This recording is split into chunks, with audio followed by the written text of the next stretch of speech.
নারী ও শিশু সুরক্ষার বিষয়টি সরকার সবচেয়ে গুরুত্বের সাথে দেখছে বলে জানালেন স্থানীয় সরকার, পল্লী উন্নয়ন ও সমবায় মন্ত্রী এবং বিএনপি মহাসচিব মির্জা ফখরুল ইসলাম আলমগীর।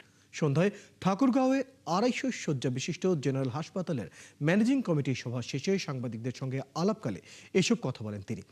ফখরুল বলেন, সরকার আন্তরিকতার সাথে বিভিন্ন খাতে কাজ করে যাচ্ছে।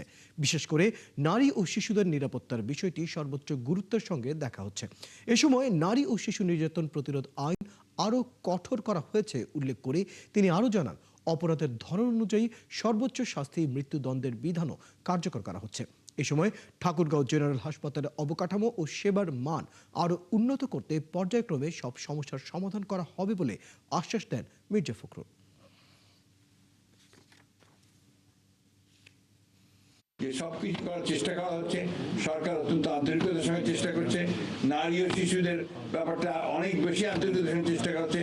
আইন পরিবর্তন করা হয়েছে, আপনি জানেন যে একেবারে মৃত্যুদণ্ড পর্যন্ত দেওয়ার ব্যবস্থা করা হয়েছে। সেই কাজে আমরা করছি। মাদককে বন্ধ করার জন্য আমরা স্থানীয়ভাবে ব্যবস্থা নিচ্ছি, সেই সঙ্গে আমাদের জাতীয়ভাবে ইতিমধ্যে আইন তৈরি হয়েছে, মৃত্যুদণ্ড পর্যন্ত দেওয়া হবে। সুতরাং এটা সামগ্রিক একটা ব্যাপার, এটা বিচ্ছিন্ন কোনো ব্যাপার নয়। আমরা আসুন সবাই মিলে আমরা চেষ্টা করি যাতে আমাদের সমাজ থেকে আমরা লিভেবল করতে পারি।